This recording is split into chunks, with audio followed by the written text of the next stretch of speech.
Magandang umaga po sa ating lahat. Ako po si Loren at welcome po sa Faith Fellowship Aurora. Kami po ay nagagalak na makasama po kayo sa araw na ito. At kung ito po ang una ninyong pagkakataon, please do comment below where you are joining from and we will be in touch with you. Kung kayo po ay may mga nais ipinalangin, mag-send lamang po kayo ng message sa ating Facebook or you can visit our website ffaurora.org for more information on how to get connected. Kami po ay excited na marinig ang mensahe ng ating Panginoon sa pamamagitan ni Pastor Ed. Kami po ay nananalangin na naway buksan ng ating Panginoon ang ating mga puso upang ating marinig at makita ang kanyang mensahe para sa atin. Ini-encourage po namin kayo na i-share ang stream na ito sa inyong Facebook account upang makasama ninyo ang inyong pamilya, mga kaibigan sa worship na ito. I-check rin po ninyo ang ating discussion guide sa ating Facebook account upang magsilbing gabay sa inyong pag-aaral ng salita ng Diyos kasama ang inyong pamilya, kaibigan at faith group. Let us exalt our God as one church. Let us all worship Him as one church.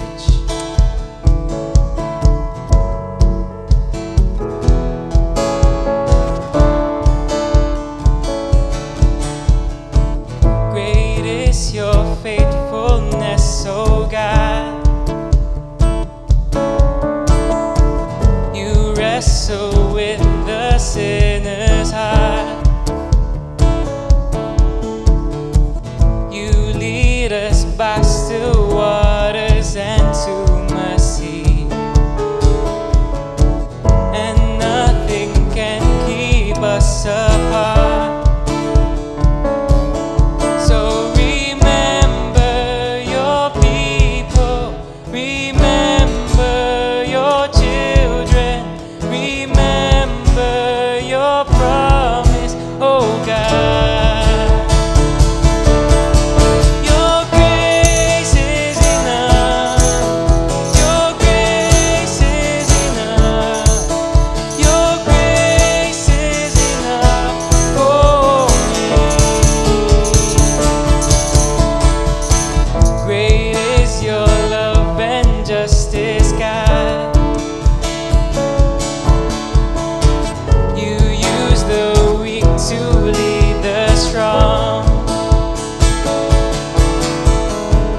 You lead us in the song of your salvation, and all your people sing along. So remember your people, remember your children, remember your promise, oh God. Your grace is enough. Your grace is enough. Your grace is enough for me. Your grace is enough. Your grace is enough. Your grace is enough for me. So remember your people, remember your children, remember your promise, oh God. So remember your people, remember your children, remember your promise, oh God. Your grace is enough. Your grace is enough.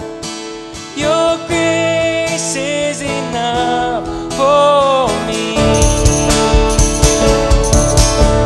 Your grace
Isaiah 25 verse 1 says, Lord, you are my God.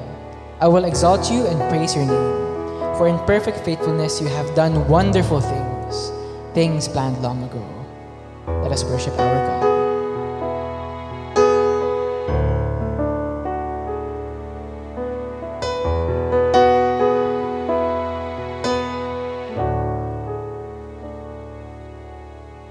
Come, Holy Spirit, fall on me now. I need your anointing, come in your power. I love you, Holy Spirit, you're captivating my soul. And every day I grow to love you more. Come, Holy Spirit, fall on me now. I need your anointing, come in your power. I love you, Holy Spirit, you're captivating my soul. And every day I grow to love you more. I'm reaching for your heart. You hold my life in your hands, drawing me closer to you. I feel your power renew. Nothing compares to this place where I can see you face to face. I worship you in spirit and in truth.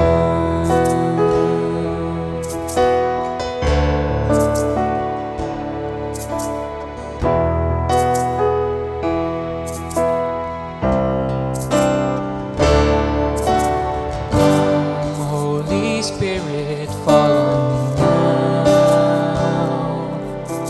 I need your anointing, come in your power.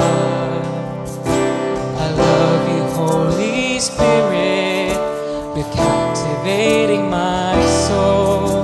And every day I grow to love you more. I'm reaching for your heart. You hold my life in your hand, drawing me closer to you. Feel your power renew. Nothing compares to this place where I can see you face to face. I worship you in spirit and in truth.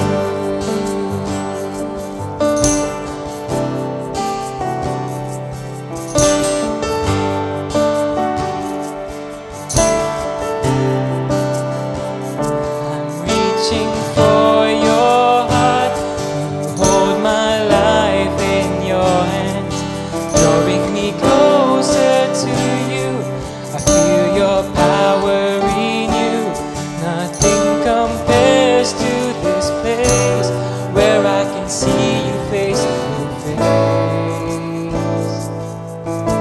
I worship you in spirit and in truth.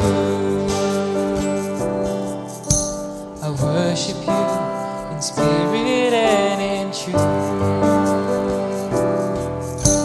I worship you in spirit and in truth. Hallelujah.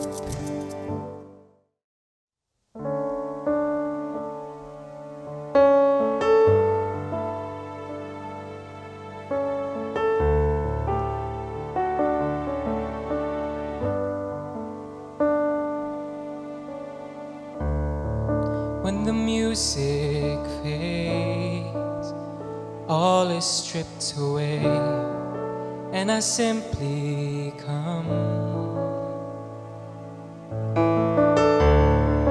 longing just to bring something that's a word that will bless your heart. I'll bring you more than a song, for a song in itself, it's not what you have required. search much deeper within. Through the way things appear, you're looking into my heart. I'm coming back to the heart of worship, and it's all about you. It's all about you, Jesus. I'm sorry, Lord, for the thing I've made it. When it's all about you, it's all about you, Jesus.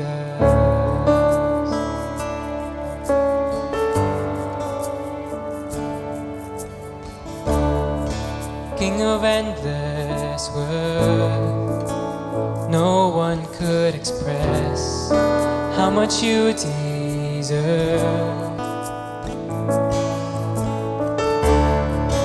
Though I'm weak and poor, all I have is yours, every single breath. I'll bring you more than a song, or a song in itself. It's not what you have required. You search much deeper within. Through the way things appear, you're looking into my heart. I'm coming back to the heart of worship, and it's all about you. It's all about you, Jesus. I'm sorry, Lord, for the thing I've made it. And it's all about you. It's all about you, Jesus. I'm coming back to the heart of worship, and it's all about you. It's all about you, Jesus. I'm sorry, Lord, for the thing I've made it. And it's all about you. It's all about you, Jesus.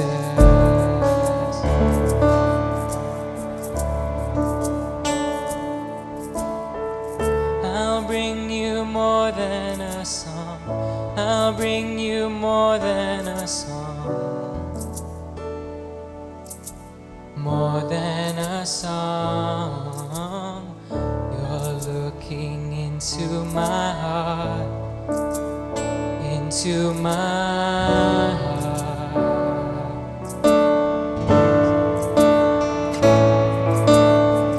I'll bring you more than a song. I'll bring you more than a song. More than a song. You're looking into my heart, into my heart.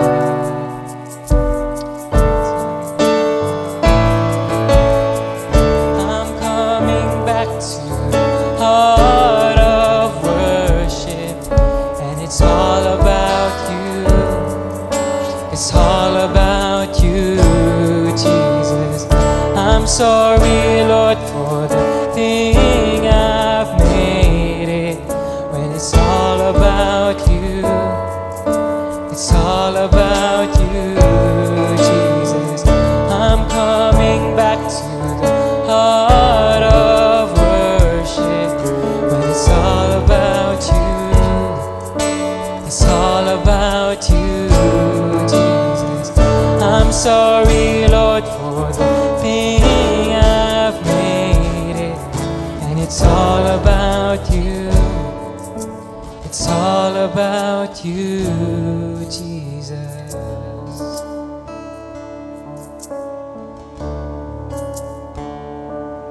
Purihin ang Panginoon sapagkat patuloy po tayo nagkakasama-sama upang manambahan sa araw na ito. Nagpapasalamat tayo sa Diyos sa Kanyang patuloy na pagkapala at biyaya na ibinibigay sa atin sa bawat araw. Salamat sa Kanyang dakilang katapatan. Ang pamagat po ng ating mensahe ngayong umaga ay Karunungan ng Diyos, Disenyo para sa Tahanan, Part 2. Ang unang bahagi po nito ay binahagi ni Pastor Bong noong nakalipas na linggo. Ang ating pong scripture text ay matutunghayan sa Genesis 1:26 hanggang 27. Ganito po ang sa atin ay sinasabi. Pagkatapos, sinabi ng Diyos, ngayon, likhain natin ang tao ayon sa ating larawan, ayon sa ating wangis. Sila ang mamamahala sa mga isda, sa mga ibon sa himpapawid, at sa lahat ng hayop, maging maamo o mailapa, malaki o maliit. Nilalangan ng Diyos ang tao ayon sa kanyang larawan. Sila'y kaniyang nilalang na isang lalaki at babae. Pagpalain ng Diyos sa pagkabasa ng kanyang banal na salita, tayo po ay manalangin. Dakilang Diyos, ang maibig sa lahat, inihiling po namin ang iyong patnubay sa aming pagbulay-bulay sa iyong banal na salita. Nawa ang banal na Espiritu ang siyang manguna sa amin upang kami ay makarinig ng iyong tinig. Tanggapin ito at kami ay tumalima sa mga pinag-uutos po ninyo sa bawat isa sa amin. Maraming salamat po. Nataas po namin ang iyong banal na pangalan habang kami po ay nagpapakumbaba sa iyong banal na harapan. Sa pangalan ni Jesus, ito po ang aking dalangin. Amen. Narito po ako upang magbigay ng katotohanan mula sa banal na kasulatan at hindi upang magbigay ng aking sariling kuro-kuro o palagay. Natanong niyo ba ang inyong sarili kung bakit tayo nilikha ng Diyos? Bakit tayo narito sa ibabaw ng sanglibutan? At kung tayo ay nilikha, ano kaya ang layunin ng Diyos sa ating buhay? Noon pong aming kapanahunan ay mayroong isang sikat na mga awit na ang pangalan ay Eddie Peregrina. At ang kanyang awitin ay, What am I living for? O What am I living for if not for you? Ito po ay isang love song, paborito ng mga lovebirds, lalo na pagkapanahon ng Valentine's Day o Araw ng Mga Puso. Marahil, marami sa inyo ang hindi makakarelate sa singer na ito at sa awit, at kung kayo ay hindi makarelate, marahil nakaiba tayo ng ating henerasyon o kapanahunan. Subalit ang dahilan ng pagkalikha ng Diyos sa tao ay mayroong mensaheng pangwalang hanggan. Ito ay timeless. Ito ay walang pinipiling henerasyon at kapanahunan. Sa Isaiah 43:7 ay ganito po ang sa atin ay sinasabi, sila ang mga taong aking tinawag, nilikha ko sila para sa aking karangalan. O sa English, Isaiah 43:7, everyone who is called by my name, whom I created for my glory, whom I form and made. Malinaw mga kapatid, ang dahilan ng pagkakalikha ng Diyos sa atin. Nilikha tayo upang bigyan siya ng karangalan o pagpupuri at pagluwalhati. We were created to give glory to God. Kung maggagayon, ang dapat nating maging layunin sa ating buhay ay luwalhatiin natin siya. Nangangahulugan ng Diyos na nais natin niyang luwalhatiin, kung magkagayon, tayo ay mahalaga at may kabuluhan sa kanyang paningin.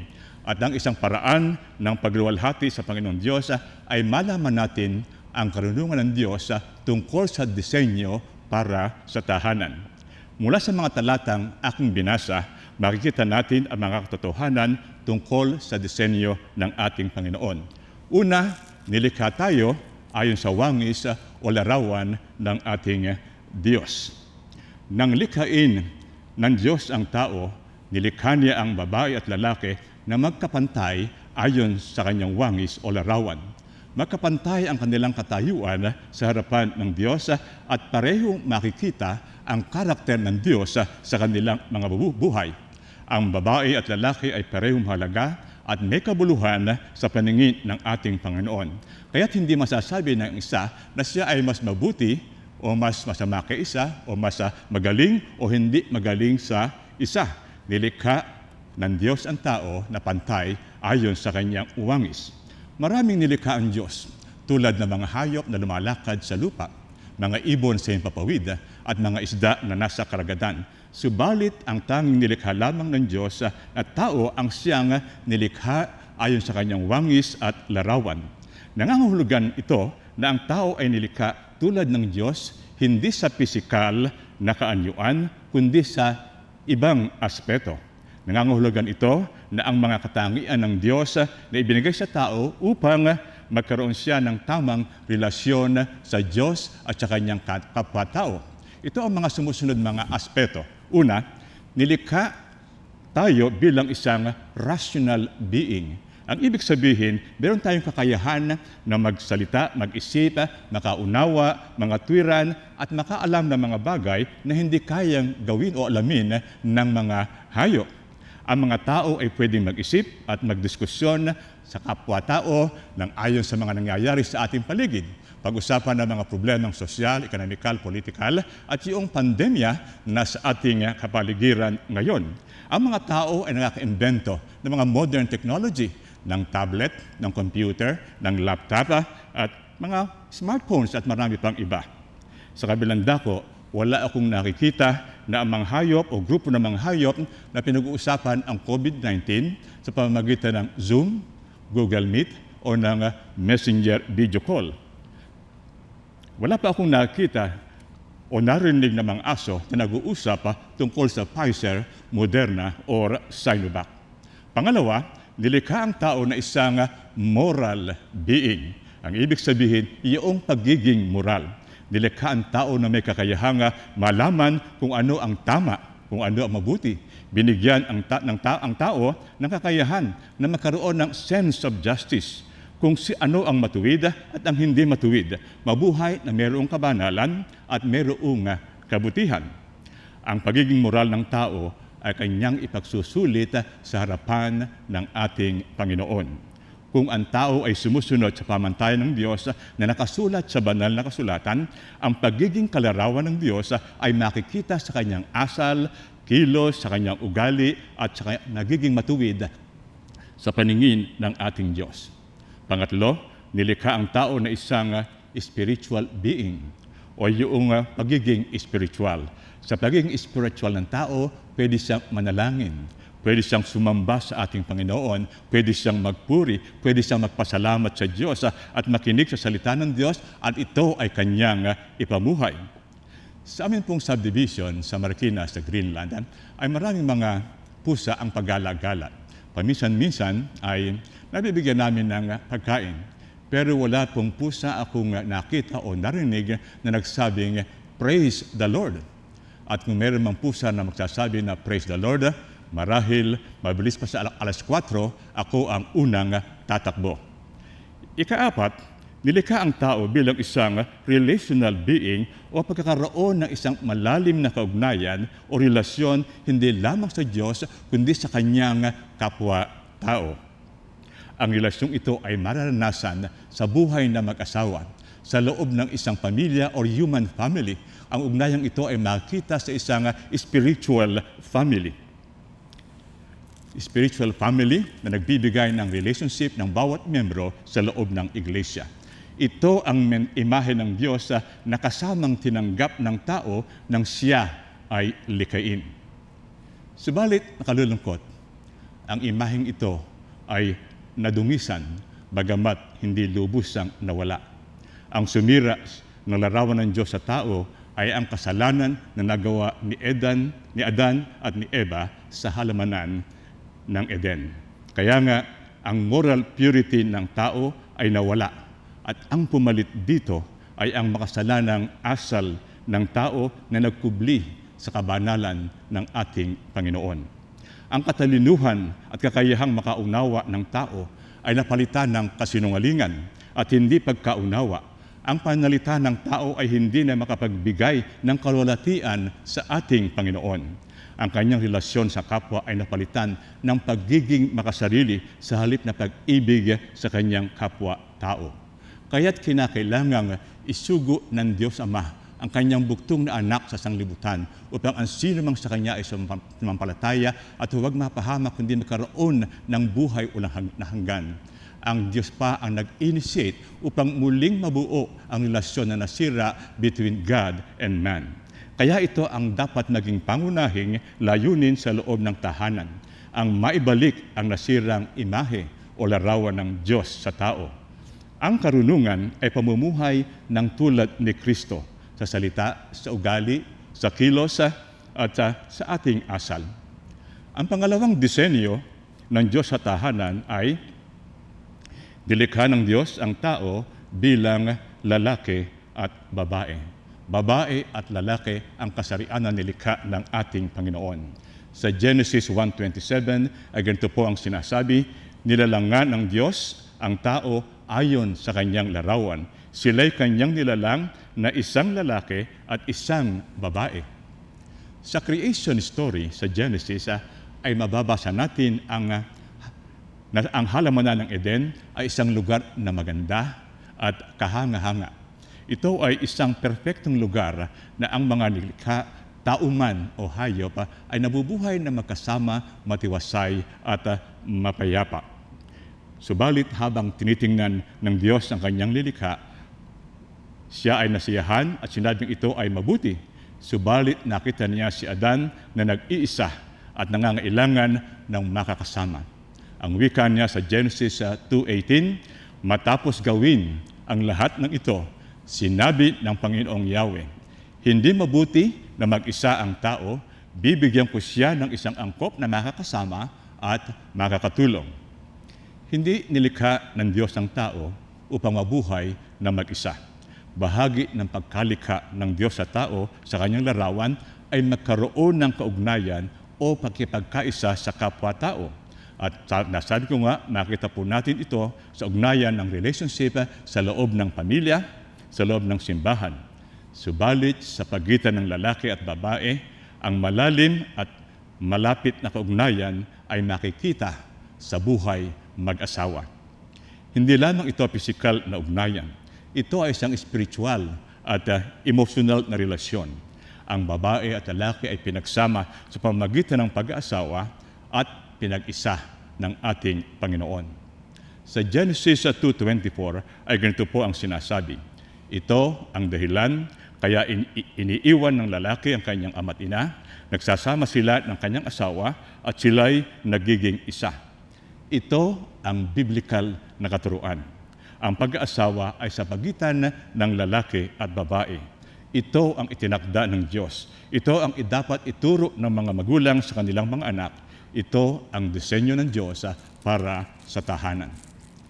Ito ang mainit na issue sa ating kapanahunan ngayon. Sa kasalukuyan ay may nakabimbing panukalang batas sa Kongreso upang payagan ang pagkapakasal ng parehong kasarian, babae sa babae at lalaki sa lalaki. Tinatawag itong SOGI Bill. Ito ay hindi ayon sa pamantayan ng Diyos. Hindi na ayon sa disenyo ng Diyos para sa tahanan.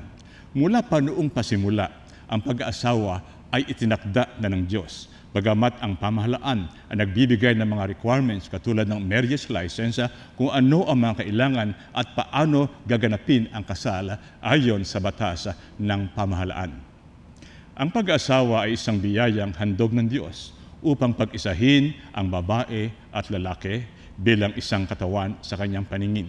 Ito ay isang covenant sa pagitan ng lalaki at ng babae. Ay katlong pagkakawangis o pagkadisenyo ng Diyos para sa tahanan, nilikha ang lalaki at babae na may pagkakaiba sa papel o role na dapat nilang gampanan sa loob ng tahanan. At ito ating makikita sa Efeso 5:21-27. Kanina, aking binanggit na ang babae at lalaki ay magkapantay sa harapan ng Diyos na nilikha ayon sa kanyang wangis o larawan. Pareho silang tumanggap ng kakayahang makaunawa ng mabuti at masama, magkaroon ng kakayahang intelektual, magkaroon ng espiritual na kaugnayan sa Diyos, at kakayahang makipagkapwa-tao. Subalit merong pagkakaiba ang babae at lalaki sa mga papel na dapat nilang gampanan sa loob ng tahanan ayon sa banal na kasulatan. Ito po ang sinasabi sa Efeso 5:21-27, pasakop kayo sa isa't isa bilang tanda ng inyong paggalang kay Kristo. Mga babae, pasakop kayo sa sarili ninyong asawa tulad ng pagkapasakop ninyo sa Panginoon. Sapagkat ang lalaki ang ulo ng kanyang asawa tulad ni Kristo na siyang ulo ng iglesia na kanyang katawan at siya ang tagapagligtas nito. Kung paanong nasasakop ni Kristo ang iglesia, gayon din naman ang mga babae ay dapat pasakop ng lubusan sa kanilang sariling asawa. Mga lalaki, mahalin ninyo ang inyong asawa na gaya ng pagmamahal ni Kristo sa iglesia. Inihandog niya ang kanyang buhay para sa iglesia upang iyala ito sa Diyos matapos linisin sa pamamagitan ng paghuhugas sa tubig at sa salita.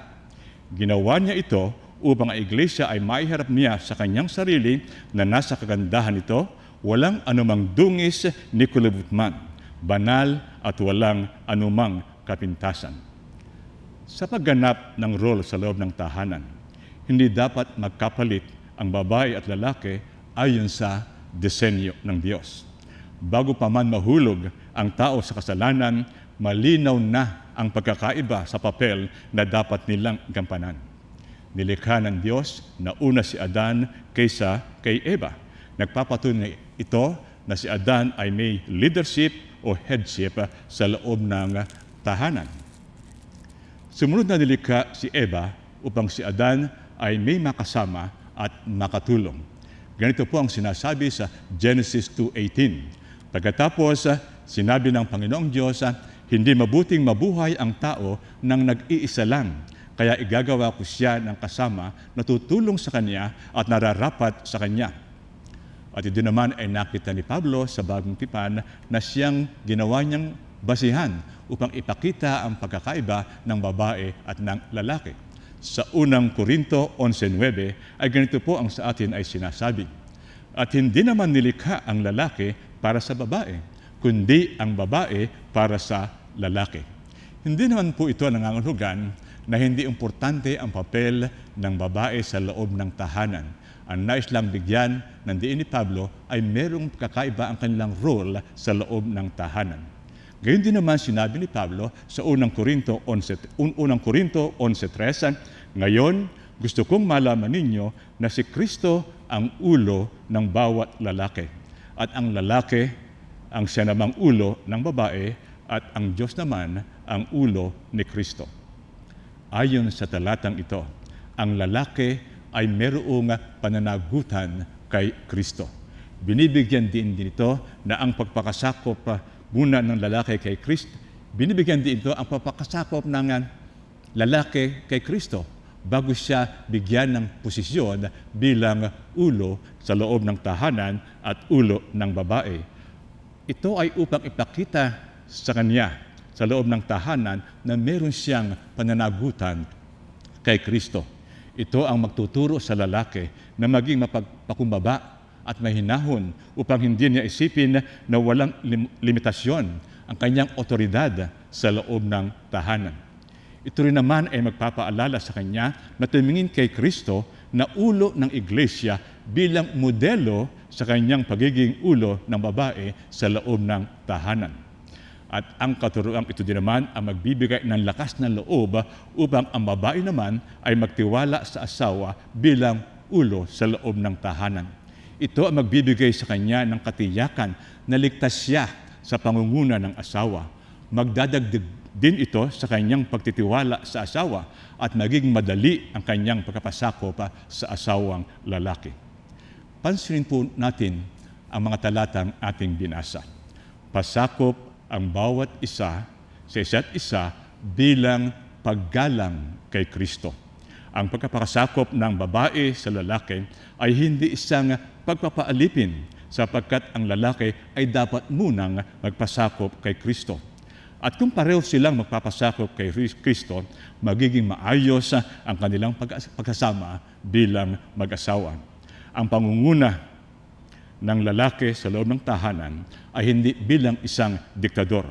Ang mag-asawang Kristiyano ay dapat laging nanalangin, nag-aaral ng salita ng Diyos upang kanilang malaman ang kalooban ng Diyos sa kanilang buhay at maging sa loob ng kanilang tahanan. Kung ang asawang lalaki ay nagiging makasarili, malupit, naghahari-harian at abusado sa loob ng tahanan, ito ang bunga ng kasalanan at labag sa disenyo ng ating Panginoon. Kung magpapatuloy ito sa loob ng tahanan, maaaring humantong ito sa pagkasira ng magandang relasyon o samahan ng buhay mag-asawa. Ang asawang lalaki ay dapat sundin ang sinasabi ng banal na kasulatan na ibigin ang kanyang asawa. Igalang siya at handang ibigay ang kanyang buhay sa kanya tulad ng ginawa ni Jesus sa iglesia. Sa kabilang dako, ang asawang babae na mapaghimagsik o magagalitin sa pangunguna ng asawa sa tahanan o nakikipagkompetensya sa asawa bilang ulo ng tahanan, ito rin naman ay bunga ng kasalanan. Hindi ito dapat na mangyari upang hindi masira ang pagkasama bilang mag-asawa. Ang babae na nagnanais na masunod ang disenyo ng Diyos sa tahanan ay magpapasakop sa asawang lalaki na siyang tinuturing na ulo ng babae. Sa seremonya po ng kasal ay meron pong tinatawag na veil and cord ceremony. Ito po inilalagay sa ulo ng babae at sa balikat ng lalaki. Sumisimbolo po ito hindi lamang sa kalinisan, kundi yung pagkapakasakop ng babae doon sa lalaki. At ang lalaki naman ay handang pangalagaan ang babae. Siya ang kanyang defender at kanyang protector. Gayon din naman, may mga role ang babae at lalaking mag-asawa na hindi pwedeng magkapalit ayon sa tinakda ng banal na kasulatan. Yan sinasabi sa Ephesians 5:21-27 na ating tinunghayan. Subalit, merong mga roles o papel sa loob ng tahanan na gagampanan ang babae at lalaki ayon sa kanilang abilidad, ayon sa kanilang talento na ipinagkaloob ng ating Panginoon. Halimbawa, sa larangan ng finances o budgeting sa loob ng tahanan, dapat itong masusing pagplanuhan ng mag-asawa. Madalas, ang mga babae ang mahusay sa budgeting. At inaamin ko po na sa loob ng aking tahanan, mahusay ang aking misis sa budgeting. Subalit meron din naman mga lalaki na mahusay sa budgeting.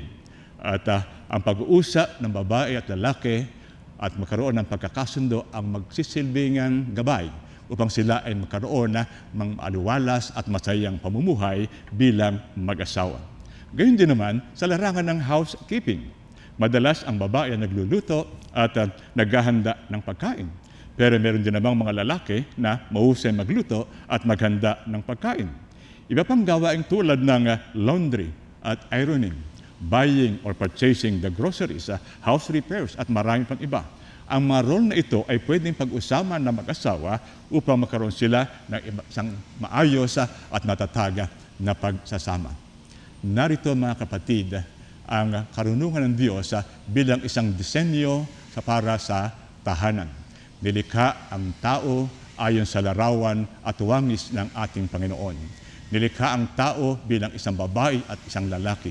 Nilikha ang tao, ang babae at lalaki na mayroong pagkakaiba sa kanilang mga role sa loob ng tahanan. Ang pag-asawa ay tinatag ng Panginoon at mayroong isang magandang disenyo para sa tahanan. Ito ay dinisenyo upang iba't ibang membro ng pamilya, mag-asawa, babae at lalaki at mga anak ay maging katulad ni Kristo. At ang sambahayang Kristiyano ay isang napakagandang pagkakataon upang tayo ay mamuhay ayon sa larawan ng Diyos at makita sa ating buhay ang paghahari niya upang kung magkaganoon, tayo ay maging buhay na patotoo sa pag-ibig ng Diyos at ng kanyang kapangyarihang bumago ng buhay ng tao.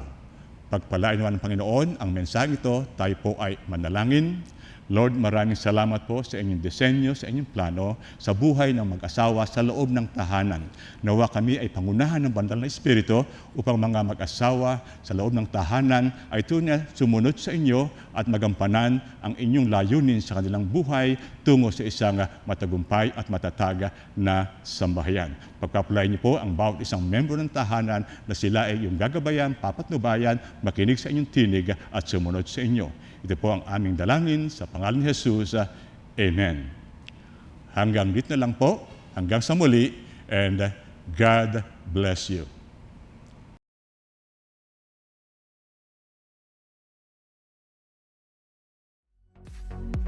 Thank you for joining us today. At ngayon po, meron po tayong muling pagkakataon upang maging pagpapala sa ministry ng ating simbahan. Para po sa mga karagdagang impormasyon, i-check lamang po ninyo ang ating Facebook account or ang ating website, ffaurora.org, for more information on how to give. Thank you for your faithfulness. Para sa ating mga ministry announcement, please take note of the following schedule. Tinatawagan namin lahat ng mga chikiting, ages 4 through 13. Nais namin kayong makasama sa Faith Kids tuwing linggo after ng ating 10 a.m. Sunday service. Mag-comment lamang Faith Kids, every Friday ang inyong deadline. Nais din po namin kayong makasama sa prayer room every Wednesday at 8 p.m. Mag-comment lamang prayer room and we will be in touch with you. As we live today, nais po naming ipanalangin ang 1 Thessalonians chapter 5 verses 17 to 18 para sa inyo. May you always rejoice, pray continually, give thanks in all circumstances, for this is God's will for you in Christ Jesus. In His name we pray. Amen.